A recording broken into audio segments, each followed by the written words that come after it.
welcome to Plagne. We're high in the French Alps, over 1,200 meters above sea level, ready for the fifth round of the FIBT Wiesmann Men's Skeleton World Cup. And in beautiful snowy conditions, the Olympic track from the 1992 Games is ready for action. Well, good morning, everybody. I'm Martin Haven. Sitting alongside me is Melissa Hollingsworth, who won here in a women's skeleton race last year. Melissa, it's been a long time since the World Cup has used this track. Where are the key areas for the athletes? Well, this track for skeleton is actually quite technically difficult, and we're going to see some interesting lines. Corner 6 always has a big problem. It's a long, flat start, and normally that gives you a huge leadway, but because the track is so difficult, your driving abilities is absolutely key. These first couple corners that we're seeing here in the beginning are really smooth, and as you head into corner 6, there is a roof system there so that you can go up and, if necessary, you hit the roof and it pops you back down into the track, and that's the only time you're going to see that. These high G-force corners, you're going to see athletes with their heads stuck down on the ice. You can see that pilot right there. The head is going right down into the ice, and toes are going to be coming out. The sleds are going to be flopping off corners. It's going to be really, really exciting, and I suspect we're going to have an awesome race in our hands between Thomas Dukers and Alexander Trechikov.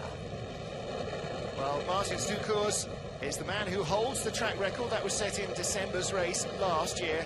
And for most of the field, this is still a relatively unknown track, because even for the longest serving athletes, people like Kristen Bromley, they will only have come here maybe once before in their career before last year. So it really kind of was a very level playing field. Now, of course, the World Cup is still being led by Martin Dukers. He won last time out in Winterberg after suffering a defeat at the hands of Frank Rommel in Whistler, the first time he's been beaten in almost 12 months. But Martin's won the race here this year. You can see the starting order with 25 sliders, and as ever, only the fast 20 will go through into the second heat. And those who are outside the top 20 on the start draw will have a lot of work to do. Well, now this is not going to be a straightforward race by anybody's standards. Alexander Trechikov first off, second in the World Cup standings. And Melissa, he's got the track record here, and it's a big record, 5.59 seconds. That's a long run. It is, a 5:73, so it's a little bit slower than what we saw last year, but the pace has changed quite a bit this week. It was really cold, about -10 earlier this week. So the weather has warmed up. Trechikov is a great starter. We see him with track records, start records all over the world, and you saw him get on his sled very early because that groove runs out. It's only 50 meters long. His form, he's sliding very well. Him and his coach, Willie Schneider, have dialed in this track this week, where we've seen him leading the pack in training.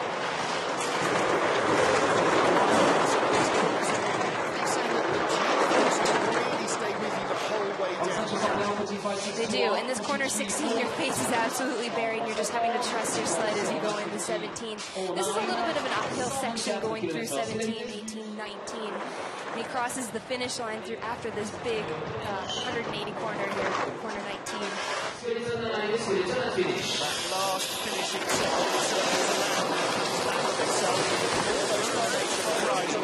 very long open one. Alexander Trechikov stops the clocks at over 1 minute. That's one of the longest slides. It's fantastic starting technique, but you're going to see him get on right at the crest, because last year we saw guys run it too far, come out of the groove, and they're trying to load on their sleds and lose control. Here he is in corner 16. He's using his toe just a little bit to direct his sled so he can get out of that corner. Next up is Matt Antoine of the USA from Prairie du Chien, Wisconsin. And Matt, start draw number 2. From the United States of America. His best result so far, 9th in Parkston, Utah, the second of the North American races. Last time out in Winterberg, as in Whistler, 15th spot. So struggling to really find form, and this is all part of the fitness, and this is going to be the weak area for him as well at the start, Melissa.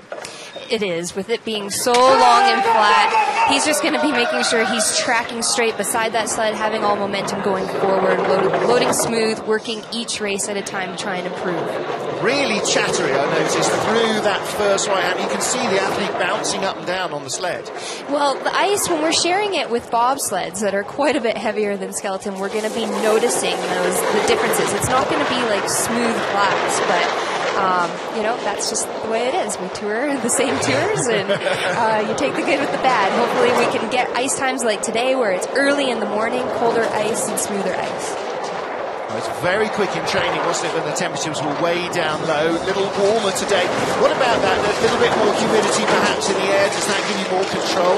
It does, it softens up the ice. So it might pose a problem for runner selection because all week people were choosing sharper runners, so they had more control, but now today you might actually get stuck in some of those pressures, and you saw some hits in these corners that normally you wouldn't see. Matt, 0.7 behind at the line. And again, with such a long start here, you know, struggling to recover from that knee surgery that he opted to take during the summer. And, I mean, nearly a third of a second back at the start. And that really says its own story, doesn't it? You know, 2800s back, that's not... Part of that is Alexander's speed. A lot of that is Matt's still building his fitness. Right, and a little mistake like going into corner 14 there, having that hip bumping you down, creating that height on the exit, it's going to change things up. And we're not going to see hundreds of a second difference like we did in Winterberg last week. We are going to see big gaps, like a couple of tenths on this track because it's so long. Sled and athlete being weighed at the end of the run to make sure they conform to the rules for maximum weight. Top of the ice now is Thomas Ducours. Silver medal in Lake Placid, bronze medal in Whistler. Worst result of the season last weekend, a lowly 5th place in Winterberg. That's not a bad season, is it? No, not at all. And we expect great results out of these Latvian boys. Exceptional sliders, great starters, a 585, very competitive here. They've been sliding so well. Thomas has been sliding very, very competitively in training, ahead of his brother Martin's, but you know, they're always trying to keep their times fairly similar so they can talk about the track and learn as much as possible between the two of them. And of course, for Thomas, the older of the two brothers, you know, it's that competition, it's that fraternal competition, isn't it? He wants to beat Martins as badly as anyone else, probably more badly. Right, you work together during the week as a team, and race day you're individuals. 1400s off leader Alexander Trechikov. This is a very good slide. He was 1200s behind at the start, so he's finding speed. And one of the great things about this track is it is quite a long track compared to somewhere like Winterberg, and so he's got ice in front of him in which to try and catch up. He does, and you saw his form. He was so quiet on his sled all the way down the track. So for him to have that gap of only 2700s, that's really not much time in skeleton. Well, the other thing that tells us is what a good run Alexander Trechikov had. Not just the start, but what a good slide he had. Pretty instant stop when you hit that styrofoam mat there. Really, the outruns are one of the most dangerous parts of the track for us in skeleton, especially with Plagne. You have all that speed approaching 125 kilometers an hour, and now you have to brush up onto a rubber mat. You can see these oscillations. Thomas is going up and down. That's natural. Most people would be, whoa, he's going down the belly up to the roof, but you're trying to flatten out a little bit with minimal work just to hold on to your speed. That is such a long corner as well, isn't it? That huge big omega corner, big viewing area. Next up, Kristen Bromley, Dr. Ice, and the British slider now in his 17th straight season for Team GB. Best result this season so far, 4th place in Winterberg last weekend, where partner Shelley Rudman claimed her first win of the year. Kristen said, well, she's up the ante there, hasn't she? So they'll be looking to try and get in amongst the medals, both of them again this weekend.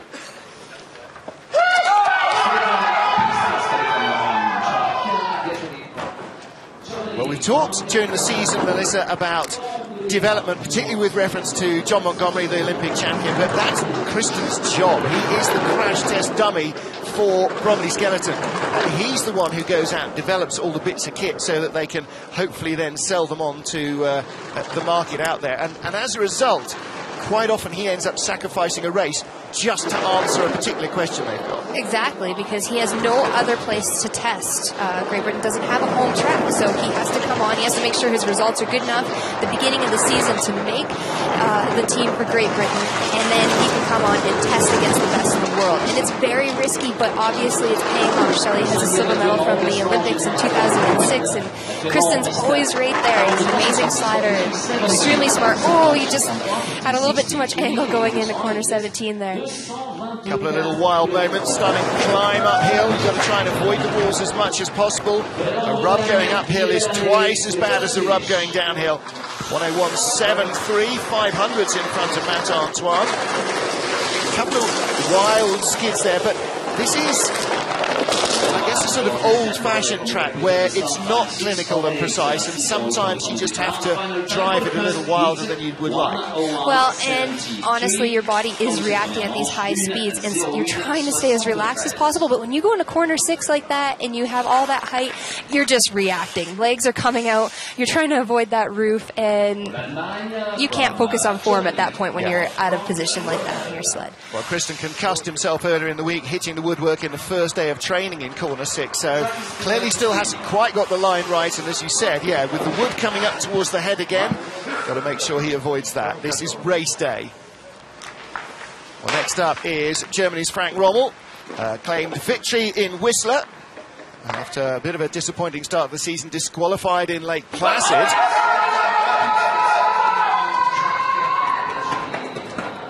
Running it far is key here, as long as it's not too far. You can see immediately as soon as Frank loaded on his sled, that groove ran out. So if you're not in position on your sled, easily you can skid out, hit the wall before corner 1, and the race is pretty much over there, even though this is a very long track. Good momentum, 67.4 kilometers an hour, 41.9 miles an hour. And here out of corner 6, really just diving downhill, suddenly picking up a lot of speed. Corner 6 is so tricky. If you hold your steer too long, you can dig a hole and then you create all that pressure, and that's when you're going to see these athletes drop out of corners. You're just trying to be as smooth as possible, like you said, not go over those big entrances, those abrupt entrances. He's way down on speed there. Tretiakov, the leader, 124.5. He's down just under 123, still 76 miles an hour. And that very well could be runner selection. When the ice was -10 earlier this week, it was flying on it, but with it being softer today, just not the right selection. Well, for a man who's already won a race this season and who's been a regular front runner to be, yes, there's definitely something more than the couple of mistakes that we saw going on there.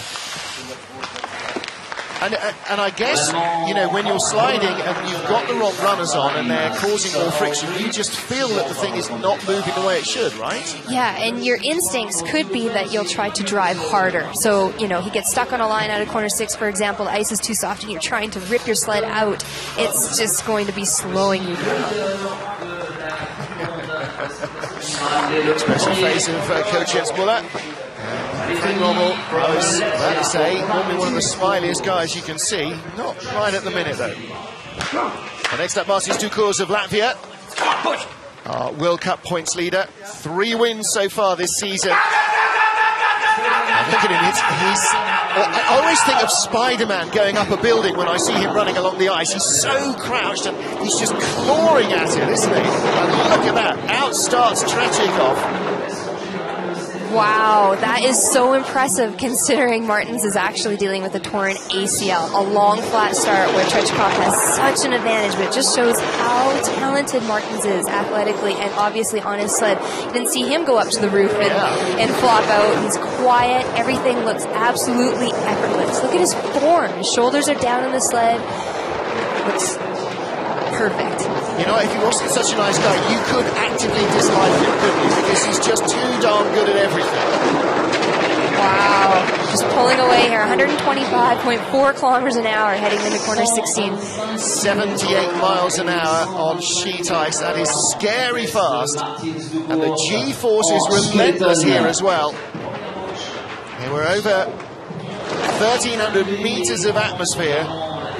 And that adds to the pressure to try and breathe.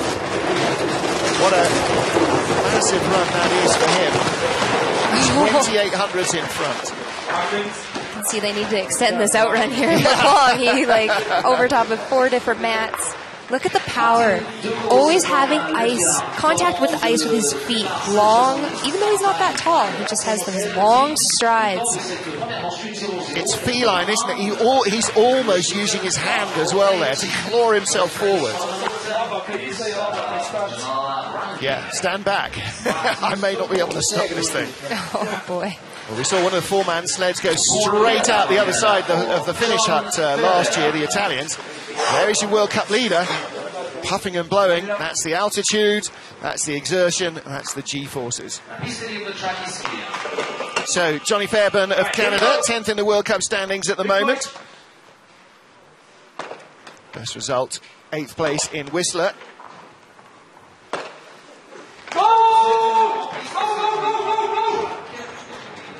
And it's not the sort of question that I feel particularly comfortable about asking, but do you get the feeling that he's not particularly happy with his season so far? I would have thought perhaps that he wouldn't be happy with what's gone on so far. Well, this is his 3rd year on the World Cup Tour, and you know, the first year you come on and you're naive and you're excited to just make the team, and the second year, second and third, you're starting to build up expectations. You have a couple of good races here and there, and your skills are improving, you're getting better in sync with your equipment, and it can be frustrating. You have good training runs and races aren't going the way you want, and that can compound with your confidence as the season goes on, and it's long, a little bit of a dropout of that corner there. This isn't the smoothest ride that we've seen John have. He had great runs in training, and he is back by about 4 kilometers an hour on this track behind Martins. Well, now you see the problem with coming down after a Ducos or a Tretyakov is that everybody looks relatively pedestrian because they are so quick. And empirically, that's not a bad slide. Again, anything 102, he's not going to be at all happy with at the bottom. And it's going to be different. Like I said earlier, Winterberg, we were seeing lots of ties, hundreds of second splits between 10 different ranks. And this track, we are going to see those second splits and people still making that top 20 cut. Well, Winterberg getting down in 55, 56 seconds. It's, 6 seconds longer here, which is fully 10% of the track time. You could see there was air between his runner and the ice there out of 12. There's so much pressure here in corner 16 that you can get off of your timing with your steers. You can see he dipped right down in the belly. Now his runner's above those bob lines. He's going the longest distance around that corner, which now you're seeing. Well, next up, Germany's Alexander Krökel. He's the last year rookie, now 22-year-old veteran of 1 season in World Cup sliding. So they have another rookie in the team as well this season. And Krökel, 4th in the World Cup rankings.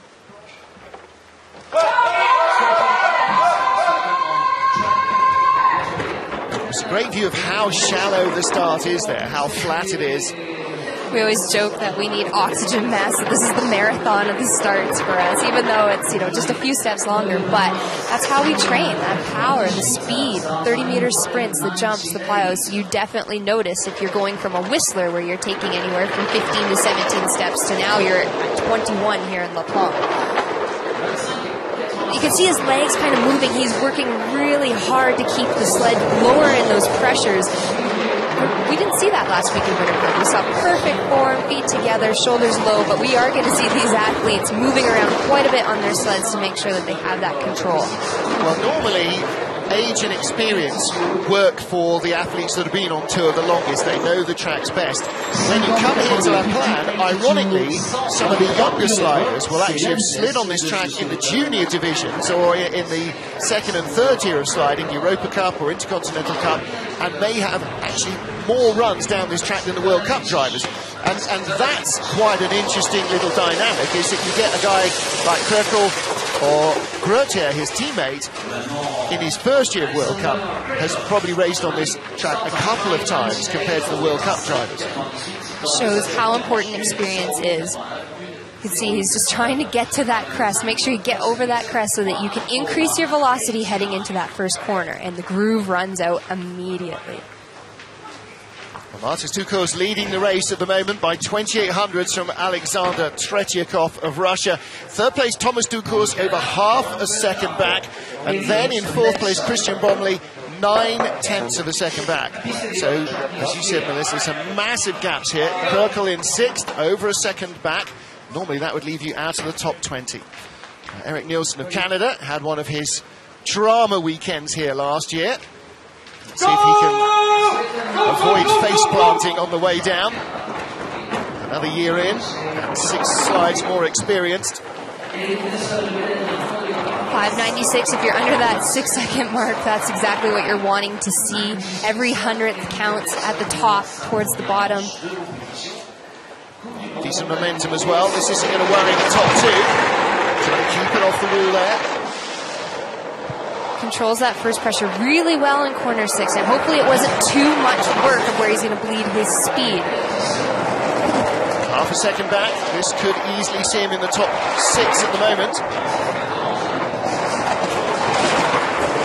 Everything's going relatively quite smooth here for Eric, which he will be ecstatic for, considering he was doing, we called the flagpole in corner 16 last year. He's half off his sled push-ups. We missed corner 17, a little bit of height there. We can't see what happened going into 18, but a bump here in the uphill section. Robs you of a little bit of speed. 1:02.02 to go 7th. Tidier run than his trip last year.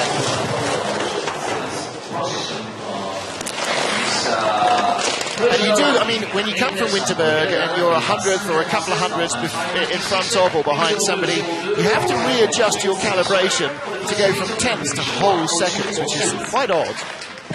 See, he's waving quite a bit, but he's trying to let that sled go as much as possible. But he misses corner 17 here, goes through the belly.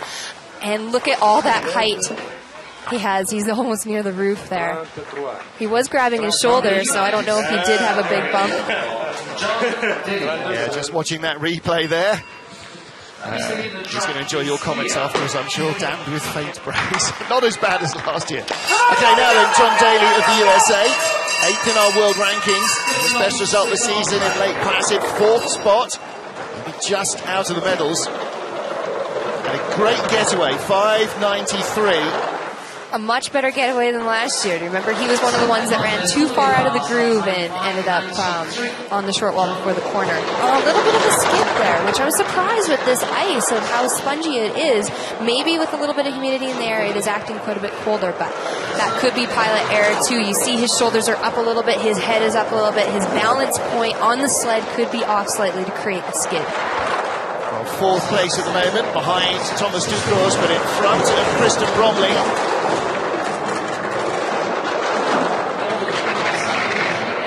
Too many dramas so far. 1:22.4 is not bad speed, but not good enough to keep him in the top half dozen. Slips out to 8th place. You can hear that scraping on the ice. That is his face shield, his helmet on the ice.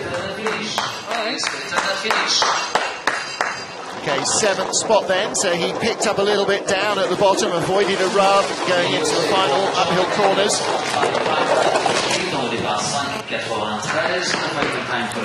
So John Daly of the USA lies in 7th place. So he comes out of corner 4. Look at the skid. His sled is going sideways. His leg comes out to try and straighten himself out, but it's not what you're wanting to do in that upper portion of the track. He can clean that up and possibly move up second run. 6 was rough. 10 sleds down. Martis Dukos leads by nearly a third of a second from Alexander Tretyakov of Russia. Thomas Dukos in the bronze medal position, half a second back. 2 minutes break, and then starting 2 minutes, prochain départ en 2 minutes. Voilà, 2 minutes de pause.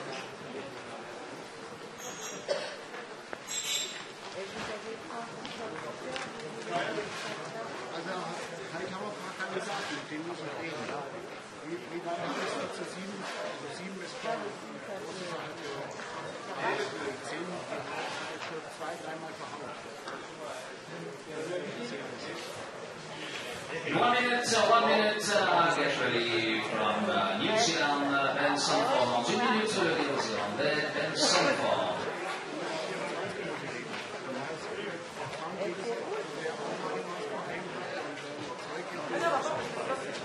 Ah ouais, non mais peut-être on a là, on a le temps.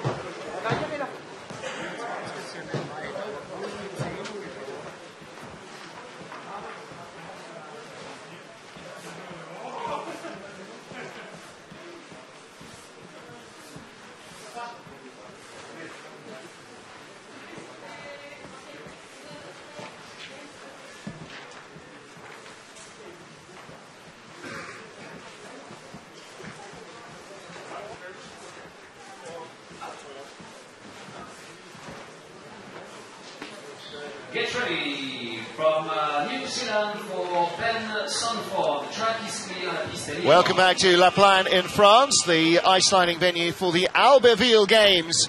And almost when Annecy bid for 2018, got another shot at the Olympic Games. Well, after 10 sliders down, our 11th starter is Kiwi Ben Sanford. Martin Haven with Canada's race winner last year. Melissa Hollingsworth calling the action here from trackside at La Plagne. Oh, and that was a really early load for Ben. 6:23. Now, he said in training yesterday, I push slow and slide fast. So at least this track is long enough to give him a little bit of a break. But at the moment, still trying to recover from that back injury that he got in Park City. And, of course, sliding with this G-force pressure, and particularly the bent over running position, that's really not helping too much. Not at all, but he's just trying to stay in decent shape so that he can be at his best in St. Moritz, where he won, I think, a bronze medal there last year. So definitely he's a great slider. A little bit early going into corner 14 there. That bump picked him up. His best ever result, second in the World Cup game in St. Moritz. He is, I'm sure, really looking forward to the World Championships this year. He may not be the only one looking forward to the Worlds at St. Moritz. It's like having the World Championships in Monaco. It is, just one of those venues that everybody wants to go to. 11th fastest, he is the 11th man out of the start, and should hopefully see him remain in the top 20, because of course with 25 sleds, not everybody will get the second run.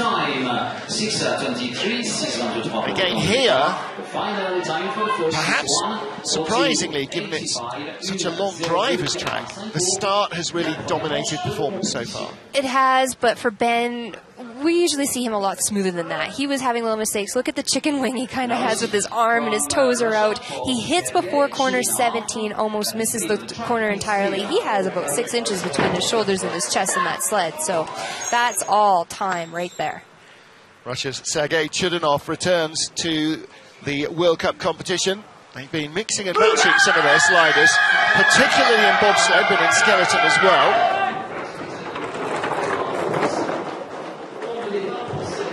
592, you can see he was really looking for that early entry. His body was bananaed, his steering. You can see his head moving quite a bit. He was sliding great in training, so I'm actually quite excited to see what this is going to look like here at the bottom of the track.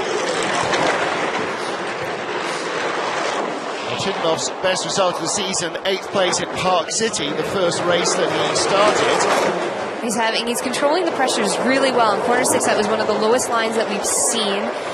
Everything's looking really smooth. He's not having abrupt entries in any of the corners. Top 4 at the moment on split time, so he's having a very good run.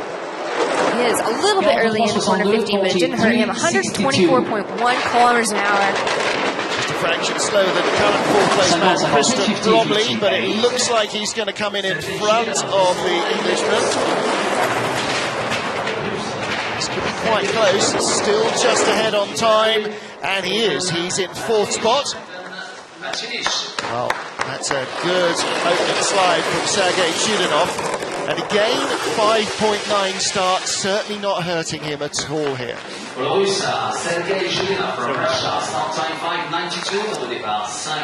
Now, we have got a tiny margin. Chudinov just 600ths in front of Christian Bromley, so that is definitely in the territory where changes could occur. You can see he's working really hard to keep the sled off the right wall. His legs are kind of out to the side. weighing the athlete in the sled, they cannot discriminate against your body weight. So if you have any weight in your sled, you can only weigh 115 kilos total, all equipment and the athlete. But if you're 100 grams over that and you have weight in your sled, that's a disqualification. Well, next up, a World Cup debutant, Dom Parsons from Great Britain, making his first ever start. In fact, he got a slightly better start draw than teammate Ed Smith, because he's been racing in the Intercontinental Cup and has had a win and has not been out of the top 4 all season in the 4 races.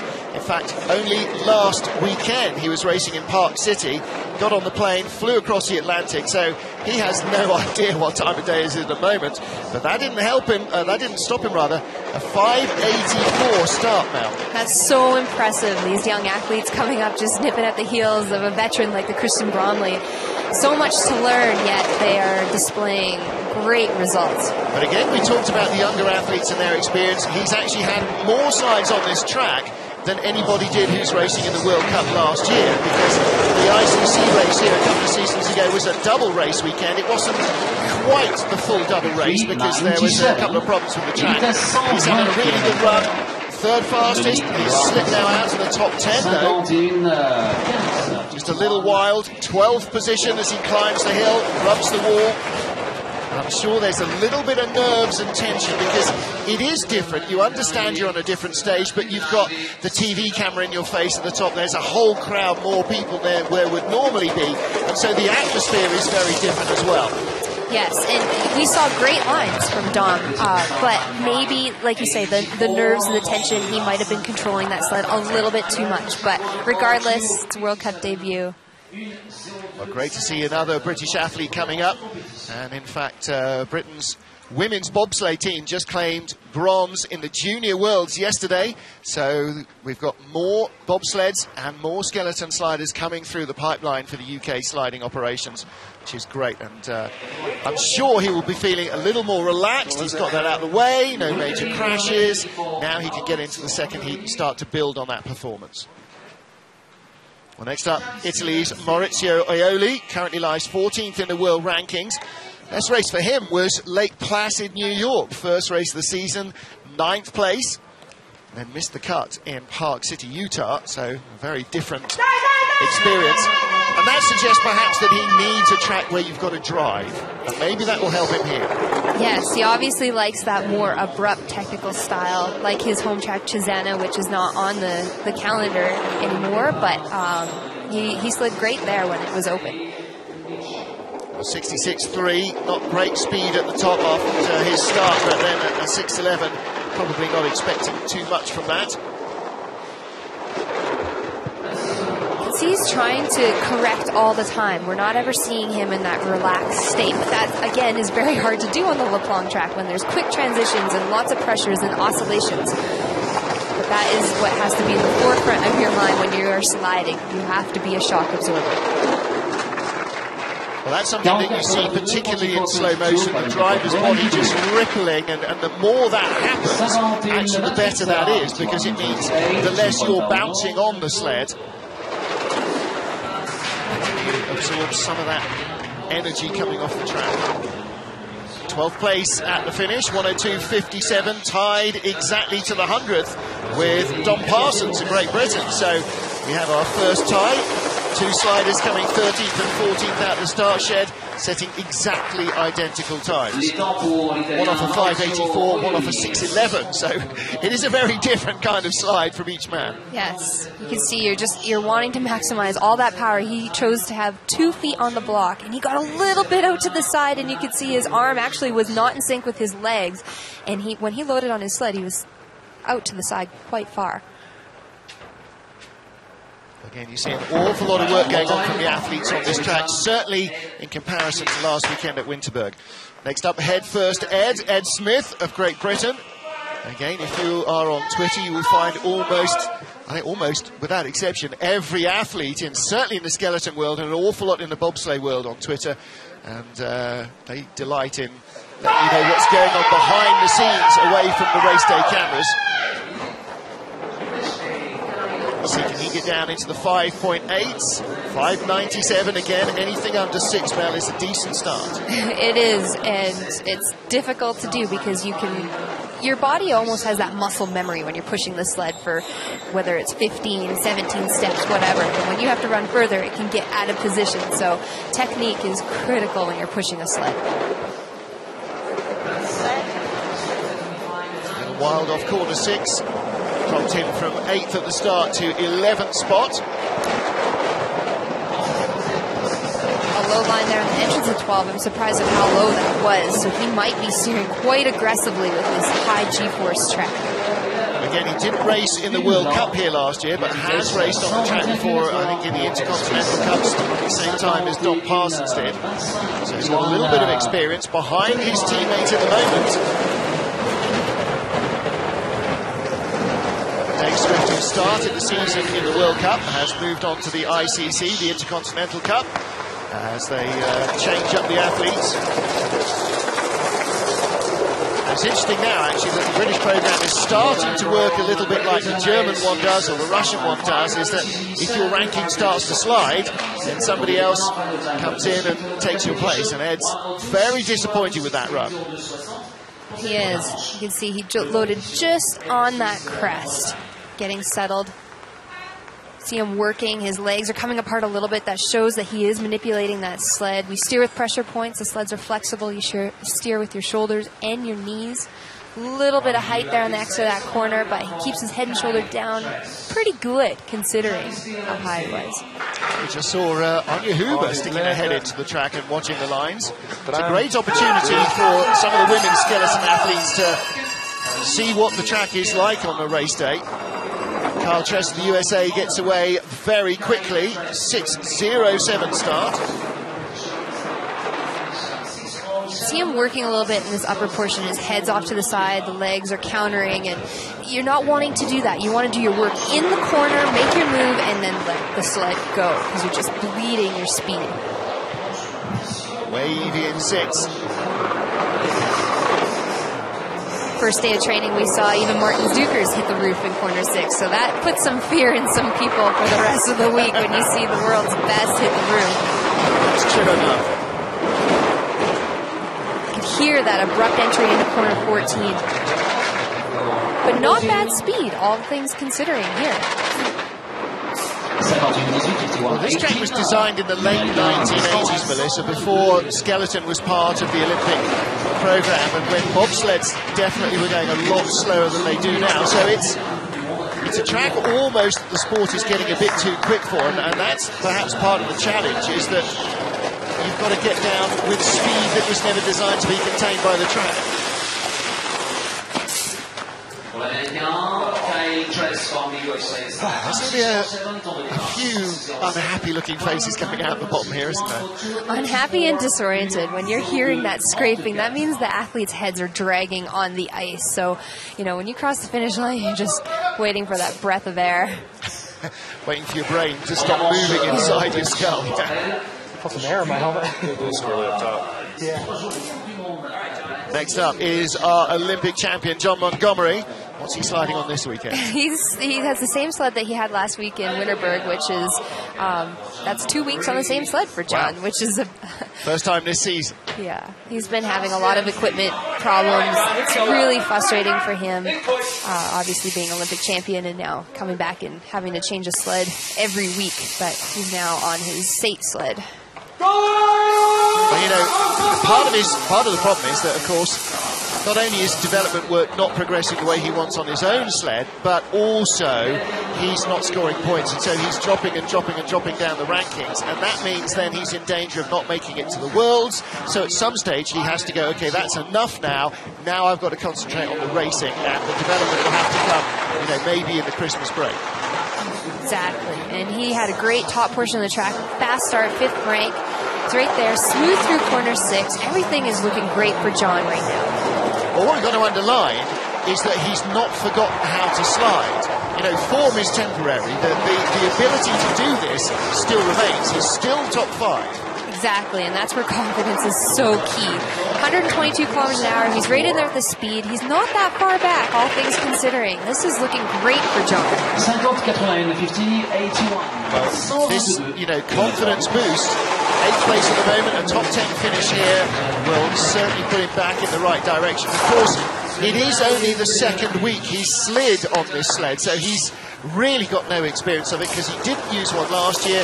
The year before he was using his old sled, so this is really just day 5 or day 6 even of experience on this sled, so you've got to factor all that in as well. Exactly, and this is his first time ever sliding on the Plagne track, so for him to be sitting top 10 right now, fantastic starts, top 5 at the top. He's been training so hard. I think he'll be really happy with this. Yeah. Well, of course he won't, because he's so self-critical. He'll be disappointed with it because he knows it wasn't as close to perfect as he could make it. But you're right. He needs that. He needs that confidence boost. It's just unfortunate to be in the top 10 and still to be 1.3 seconds back. He's not going to look at 10. He's going to look at 1.3 seconds because that's what grabs your attention. That's the headline story here. But that's this track. Hiro Takahashi and his teammate Shinsuke Tayama last year both had their best results of the season at this Plagne track. That partly, I suppose, was the levelling factor of nobody really knowing it and nobody having a major advantage.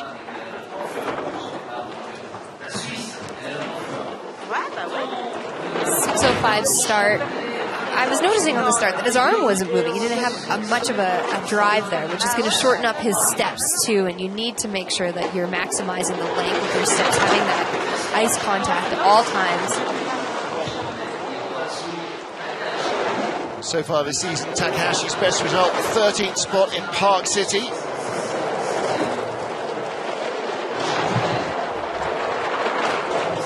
Things are looking really, really smooth right now. Low lines. Again, we'll just have to... Oh, a little bit early. Corner 14's been a little bit tricky this year. There's a lot of ice cut out on the short wall from skeleton sleds hitting it and the abrupt entries, and then it sets you up poorly for 15, which is so much pressure it can actually make you panic. He's driving himself into the top 12 at the moment. Again, this is a really neat-looking run. 11th spot. That is excellent.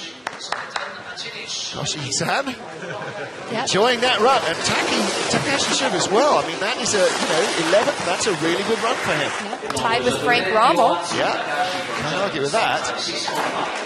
Of course, you'd rather tie with Frank Rommel when he's leading, but it's small steps. These guys are definitely making progress. He's a little bit early going into corner. I think that's corner 6 there. The way that we're looking at the view. That kind of knocks the wind out of your sails as well. I mean, it's not like you've got a big load of breath in anyway, but when you have an impact like that early in the run. Especially a corner like that where it takes you right up to the roof, it can intimidate you. Mikkel Hofer of Switzerland. Hofer's best result came last week in Winterberg, 14th spot. Mickey Grunberger, the coach.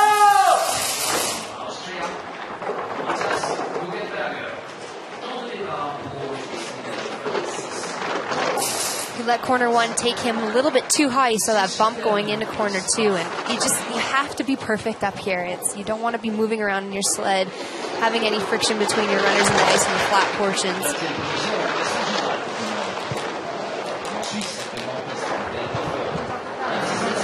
Trying to use the height in the corners to accelerate yourself down on the exit. I mean, that's all part of getting the timing right. It is, and if you let yourself have too much height, then obviously you run the risk of having a sharp angle and hitting the short wall, which obviously any type of friction with your sled on a concrete wall is going to be slowing you down. And of course, that's also related into a lot of friction from your body on the concrete wall as well. Yes. We do not wear pads on race day because this aerodynamics is a key factor in this sport. So if you have any elbow pads, shoulder pads, it's just going to be slowing yourself down. Take the hit and just try and survive it as much as you can. 1:03.01. He might struggle to stay in the top 20 with that. 19th out of the start, 19th time, and quite some way back from Ben Sanford, who's 18th at the moment. As you can see, Mikkel not over thrilled with that one. You can see the oscillations here. He dips quite far in the belly, and he's crossing over top of the bobsleigh, the skeleton lines, where you can see where the majority of the sleds have been going through the corner. Well, like in NASCAR, up in the grey, if you get up there, you know you're in trouble. And Mickey, fearing the worst, I think, with those errors. There's Mikkel. And our 20th starter is Matti Guggenberger, another one of the coaching school. Mickey Guggenberger wanders down the track doing his track walks with a bunch of athletes behind him. Of course, he's got his coach Martin Rettel as well. That's Martin right behind at the start. And he's been suffering major back injuries the last couple of years. We're used to seeing him in the top 5 or 6 on his start, but a 6:07 putting him 15th ranked, that's not his advantage. He always plays to his start advantage, so things have been a little difficult for Gugi this season. Yeah. We're comparing notes on back injuries. Mine was from being old and foolish and taking a bobsleigh ride at Park City. His was from closing a car door, so I felt a little better about that. At least I can do that without injuring myself at the moment.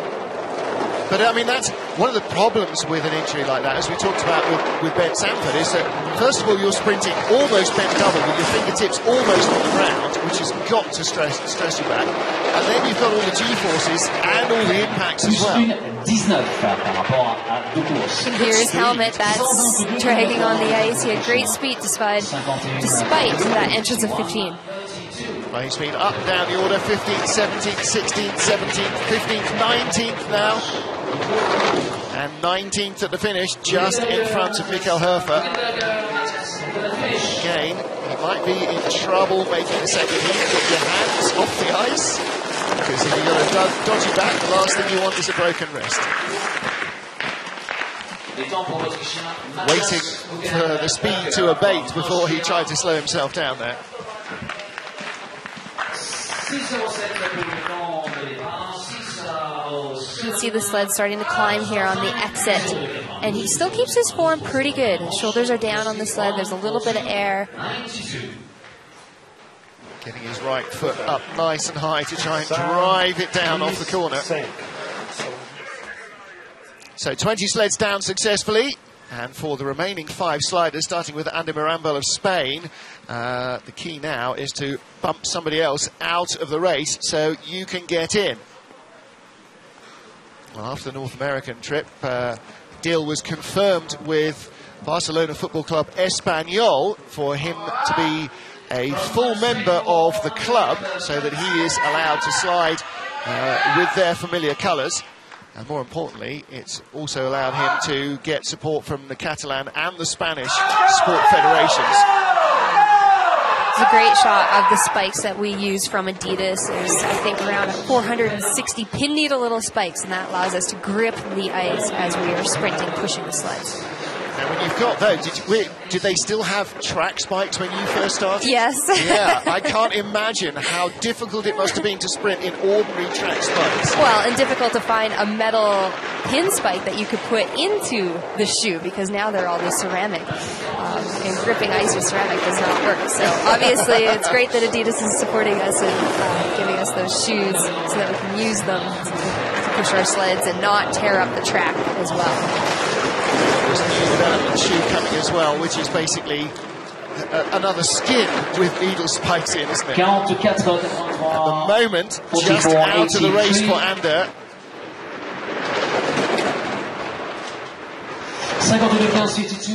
Okay, no really major dramas, just doesn't have the speed in the sled. Yeah, and that can come down to your push time, that can come down to your equipment. Those are the 3 components of this sport. You got to push the sled, drive the sled, and you have to have very competitive equipment, which needs good sponsors to afford it. Well, exactly right. All of it goes together, doesn't it? It's, you know, there is no one key ingredient. They are all key ingredients. Again, seeing the start, 6:18. And it's such a long start area. That leaves him at a bit of a disadvantage to his rivals in front.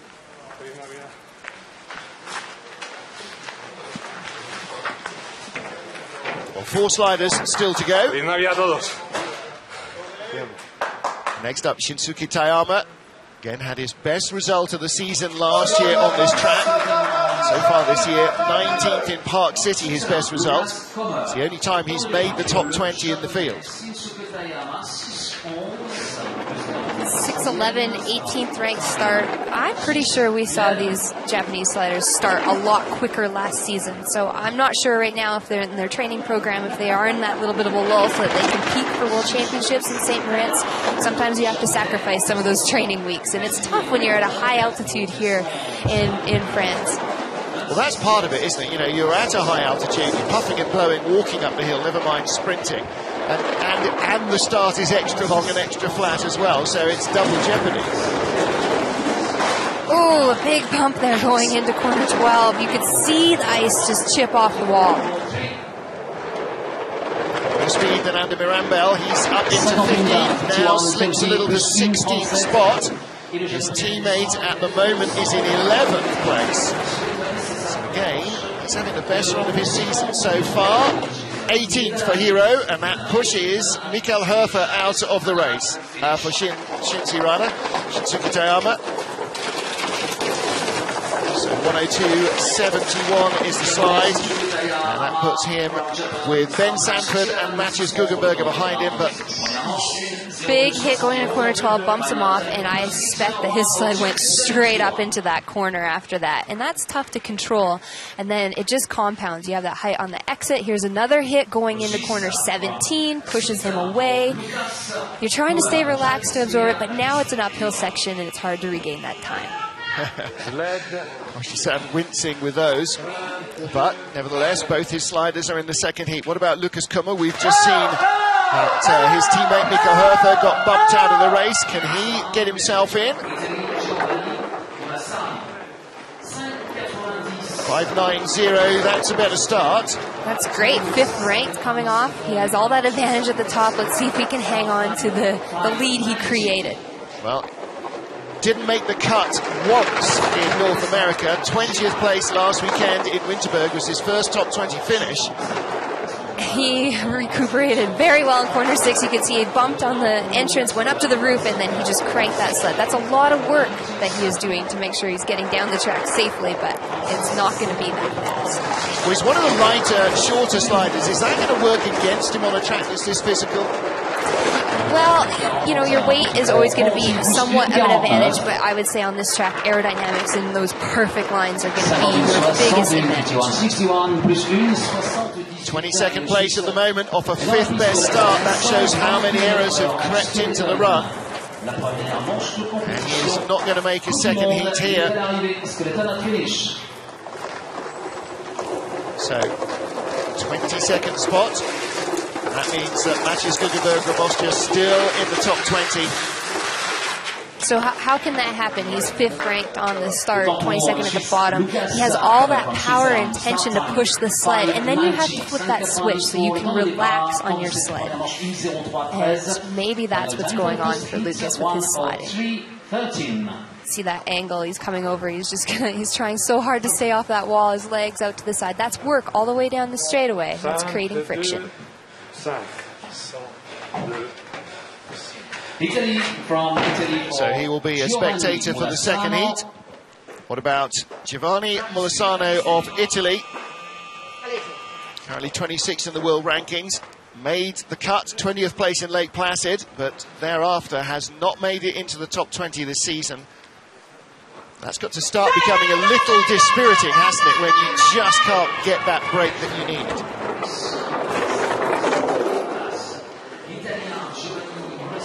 $5.99. He's under that 6 mark, but getting a little bit high on corner 1 and bumping the wall before 2, any of that advantage would be gone at that point. Well, when you start 12th fastest, you've got as much of a chance as anybody else to get into the top 20. The ice isn't degrading badly, so the speed should be there. It just means you've got to avoid hitting the walls on the way down. In the end, Melissa, if you push the sled off on its own, it'll find its way to the bottom. The walls contain you, but the quickest way is to try and guide it a little bit. Exactly. We tend to get in the way of the sled, actually, creating more problems if you're steering too long or too hard. That's the beauty of sliding, is just letting the sled go. All you got to do is override your brain's natural self-preservation instincts and you're golden. Maybe that's Martin Stuko's secret. Maybe he's just got no imagination at all. 1 minute 3.23, and missing the cut again, I'm afraid, is Giovanni Molisano. Yeah, don't get up too soon.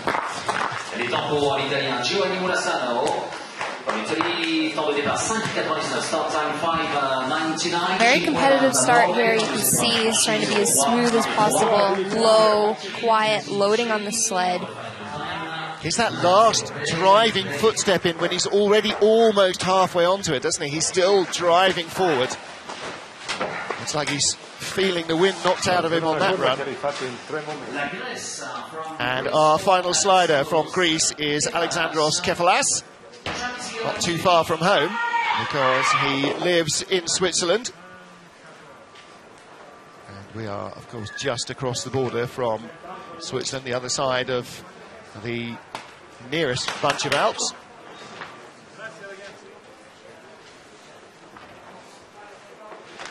You can see there's two grooves cut into the ice. You have the choice of using either the right or the left groove, and lots of times it's just for, you can see that groove pushed him quite far to the right, and then he had a high point in corner one, and that's the stuff you want to practice in training so that you know exactly how each groove will pull you. So if you're at the top of the track and your coach says the groove you want to use is pulling the wrong direction, you're comfortable enough to switch grooves.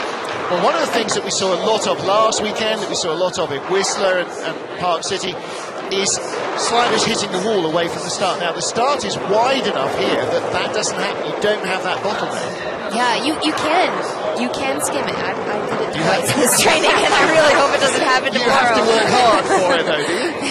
Yeah, it's... I'm glad I brought that up now. 44-21. Now, can a commentator curse herself? No! Maybe see, there's something that, yeah. That's a Twitter debate all of its own. 20th place for Kefalas. He has driven himself from a 24th place start into the race, up to 18th at the bottom. Yes! Excellent. Coach really liking that. Now, that bottom half of that run, while we were busy having far too much fun at your expense, he was really tidy. Oh, he's going to be ecstatic. First time this season he has made the cut. That is excellent. Unfortunately, not so excellent for Matthias Guggenberger, but really hooked that up. Yeah, and that goes to show he is part of that Sika group. He has that support for the coaches. He can use the same coaches as Thomas and Martins there. It's Matthias Biedermann. He's so excited. He's more excited for him than he was for Martins. Well, he expects Martins to be in the top 20, but it's a big breakthrough for Alexandros Kefalas. Excellent. Best result of the season so far was his season opener in Lake Placid. He was 21st. Now he's in the top 20. And the man with the yellow jersey, our World Cup points leader, Martin Stukos, leads here after the first race. After the first run of this race. He won here last season. Will he do it again? Matthias Biedermann pretty happy with the first and the last slider in the top 20. Martin Stukos will lead the field going into our second and deciding heat from Alexander Trechikov and Thomas Stukos, all three of whom were on the podium last year here. It was Stukos 1-2 ahead of Trechikov. Sergei Chudanov, maybe not out of the running for a medal either, but he's going to have trouble staying in front of Kristen Bromley, Matt Antoine, and there's a few tight gaps. Look at that. John Daly, Eric Nielsen, just 300s apart. Tie for 11th. We got a tie for 15th as well. So, yeah, it's going to be some very entertaining racing. And the top 20 rounded out by Ben Sanford, who will go first in the second heat. We'll join Melissa Hollingsworth and myself, Martin Haven, for that as we come back live from La Plagne with all the action. The races will start again at 11:15 CET, 10:15 at Greenwich Mean Time. Join us then. Until then, bye for now.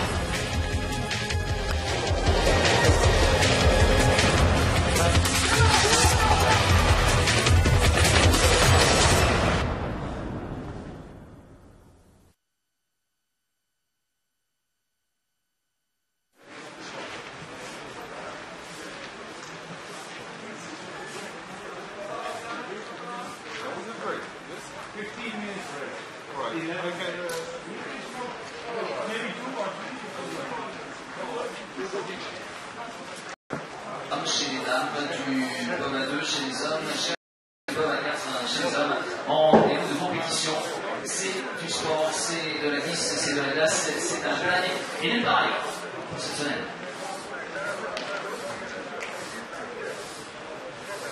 Et je vous rappelle, amis spectateurs, si vous désirez descendre dans cette magnifique piste olympique des Jeux de Paris 92, 1 km 507 dans 19 virages avec un dénivelé de 124 mètres 50, eh bien c'est tout à fait possible. Les trois possibilités nous sont proposées grâce à Pôle Expérience, unique en France. Première possibilité, c'est le Bobrart, le rendez-vous au plaisir en famille ou entre amis, embarqué dans cet engin auto-guidé, auto-freiné, unique au monde, 4 passagers et une descente à environ 80 km/h pour une expérience incroyable au plus près de la glace. Dès 14 ans ou à partir de 1,30 m. Le deuxième rendez-vous, c'est Speed Luge, rendez-vous sans